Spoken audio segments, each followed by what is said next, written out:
How to become a perfect fencer?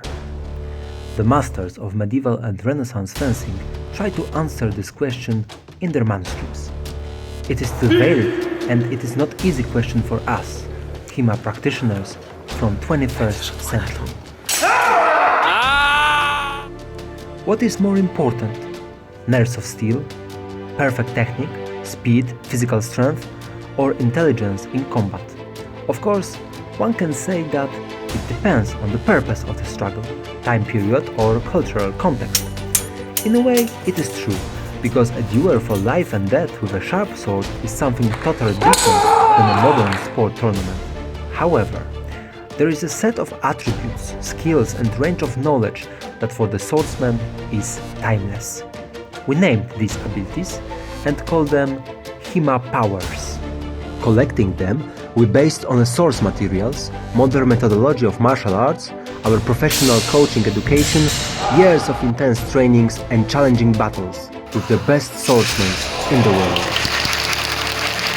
In the next episodes, we will take a closer look at those powers, and step by step we will find the most effective methods to implement them in the modern HEMA training. Not to be a good researcher, but to be a good fencer. We will start with the 5 main pillars of our puzzle: motor preparation, technique, perception, tactics, and finally mental attitude. Let's now see from which elements those pillars consist of. One of the most important aspects is functional strength. Strength generates power. From the power comes speed. You will also need strength and speed endurance in case of real intense fights.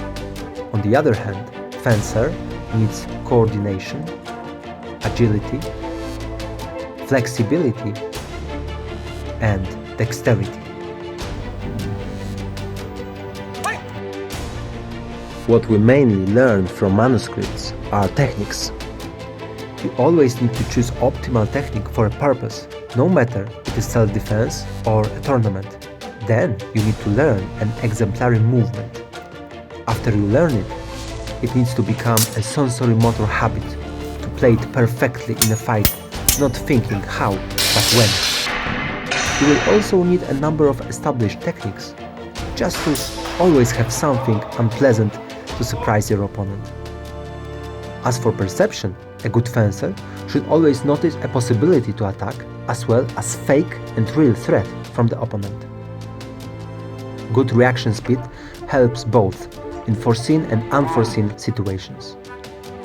Thanks to feeling of tempo, you can surprise your opponent and deceive him. Thrust! Polbryczki! And of course, sense of distance, not to be surprised by him and reach him with your own attack. As for the tactics, understanding when to attack, counterattack or parry post is crucial. Without that, even a good recognition of the opponent won't give you a success. To perform your action, you need an ability to create tactical advantage by taking initiative or making invitation. And of course, you need to choose right action for your opponent and situation. And finally, the most important powers of HEMA fencer, mental attitude. You won't be able to train hard without motivation for achieving a goal. Preservation both in training and fighting is another virtue. In front of skilled opponent, you will be fooled without proper concentration, and you will never face your challenges without the courage. This was an intro for the HEMA Powers, and we hope you liked it.